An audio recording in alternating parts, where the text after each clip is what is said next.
Jangan lupa like, komen, dan subscribe channel YouTube TVRI Bengkulu dan nyalakan lonceng notifikasinya.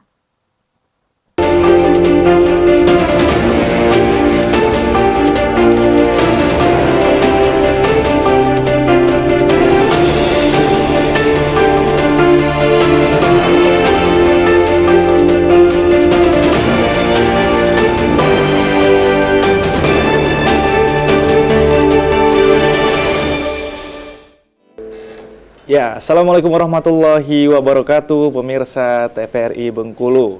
Kesejahteraan masyarakat, keadilan sosial, dan keadilan ekonomi tentu dapat terwujud ketika edukasi mengenai pengelolaan keuangan yang baik itu sudah menyebar secara merata di seluruh masyarakat. Nah, momentum yang paling tepat adalah salah satunya yaitu adalah hari-hari perayaan termasuk yang akan kita segera hadapi dalam waktu dekat adalah libur Natal dan Tahun Baru. Untuk itu, Brando TVRI Bengkulu edisi hari ini mengangkat tema libur Natal dan Tahun Baru. Tentu bersama saya Puso Siregar yang akan memandu Brando TVRI Bengkulu selama kurang lebih 1 jam ke depan. Sudah hadir juga di studio TVRI Bengkulu kedua narasumber kita. Saya perkenalkan terlebih dahulu. Yang pertama ada Pak Sinarman Jaya. Selamat datang Bapak. Selamat datang. Selaku akademisi dan juga dosen ekonomi Bapak ya dari Universitas Muhammadiyah Bengkulu. Pendidikan. Pendidikan. Bergerak juga di bidang wirausaha. Wirausaha juga ya Bapak. Dari mana tadi Bapak sebelum ke sini? Ada ngajar dulu. Oke, ngajar langsung sini ya Bapak ya? Langsung kesini. Habis mengajari mahasiswa langsung ngajari masyarakat? Langsung ngajar masyarakat. Mengedukasi masyarakat? Edukasi masyarakat. Pekerjaan kita yang tidak ada hentinya. Tidak ada hentinya. Baik Bapak, yang kedua saya perkenalkan pemirsa ada Bapak Asman Panduko selaku pelaku usaha dari Kota Bengkulu. Selamat datang Bapak. Assalamualaikum, selamat datang. Bagaimana Pak aktivitasnya sehari-hari? Alhamdulillah masih berjalan lancar. Usaha aman ya Pak? Lancar Pak? Aman, berjalan lancar. Sejauh ini ya Pak? Sejauh ini masih berjalan lancar. Dan harus terus ada ya, peningkatan Pak. Insya Allah. Baik, berkaitan dengan tema kita saya ingin ke Pak Jaya terlebih dahulu. Sebenarnya dari segi akademis ataupun selaku Bapak akademisi memandang libur Natal dan Tahun Baru ini seperti apa Bapak? Oke, baik. Libur Natal dan Tahun Baru itu event tahunan ya. Memang harus terjadi. Jadi setiap tanggal itu memang akan ada event besar-besaran di seluruh dunia. Bisa ditunda ya Bapak? Nggak bisa ditunda gitu. Dan orang memang menantikan momen itu gitu. Bahkan jauh-jauh hari sudah dipersiapkan. Nah, kadang-kadang persiapannya ini yang kadang-kadang berlebihan kalau menurut kita gitu dari sisi ekonominya. Oke, Bapak. Masyarakat sendiri antusias dan kalau untuk menghadapi Natal dan Tahun Baru ini seperti ada banyak hal yang dilakukan, ada banyak sekali perayaan, tentunya juga masyarakat harus menyiapkan segala sesuatunya. Dari, Bapak sendiri memandangnya seperti apa Bapak? Ya, kalau antusias pasti ya, memang apalagi untuk agama tertentu memang itu memang momen luar biasa dari mereka yang sudah ditunggu 1 tahun yang sebelumnya gitu ya. Nah, secara ekonomi biasanya terjadi lompatan pembelanjaan yang luar biasa pada momen itu dari masyarakat. Jadi mereka memang sudah menyiapkan budget-budget tertentu, memang sudah sebagian memang sudah disiapkan untuk keperluan event-event itu. Misalnya untuk pembelian makanan, pakaian, akomodasi, transportasi. Mungkin kalau mereka mau berlibur gitu ya, transportasi akomodasinya, hotelnya dan seterusnya gitu. Dan juga ada budaya pemberian hadiah. Nah, jadi mereka juga sudah mempersiapkan budget khusus untuk pemberian hadiah kepada orang-orang terdekat dan tercinta yang biasanya mereka berbagi kebahagiaan lah dalam momen itu.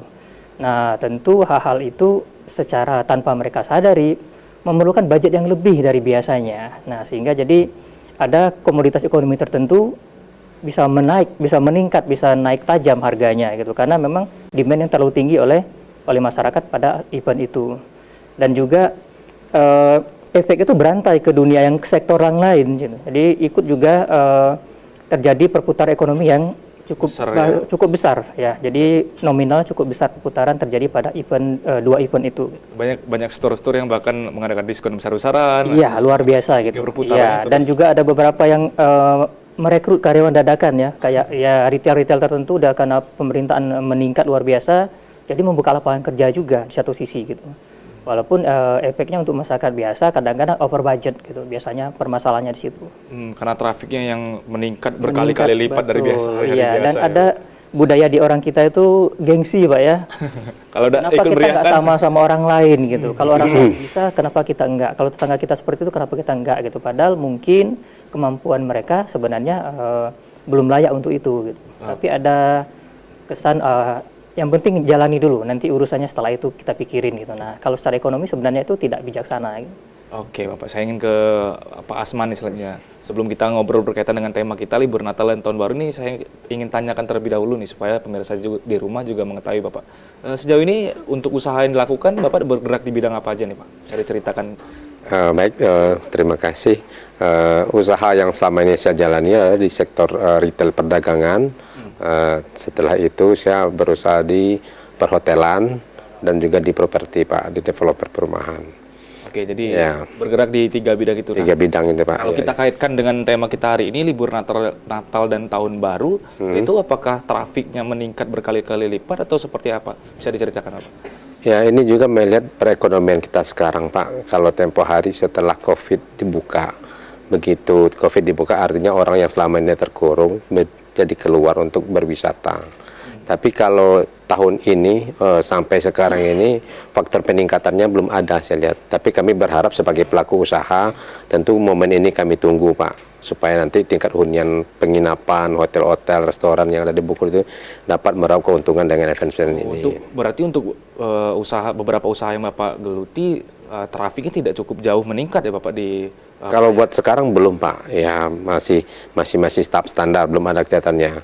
Karena juga kita di Bengkulu ini destinasi wisata yang dikunjungi orang tidak signifikan kayak di daerah-daerah yang lain Pak. Jadi itu akan jadi daya tarik orang untuk datang ke Bengkulu. Nah, kalau faktor cari wisatanya bagus, tentu akan menimbulkan orang untuk datang ke Bengkulu. Efeknya nanti rumah makan, restoran tentu akan dapat dampak positifnya.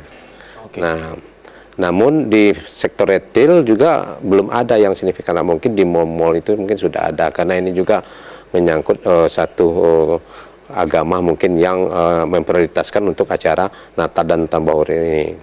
Ada juga di satu-satu di daerah yang memang komunitas penduduknya lebih banyak untuk tetap merayakan Natal dan Tahun Baru ini. Oh, berarti tergantung juga dari Wilayah kebiasaan, ya, wilayah dari tradisi wilayah. masing-masing Ya. juga ya Bapak. Oke, semakin menarik pembahasan kita. Kita akan bahas di segmen selanjutnya, Bapak. Pemirsa jangan kemana-mana, tetap di Brendo TVRI Bengkulu.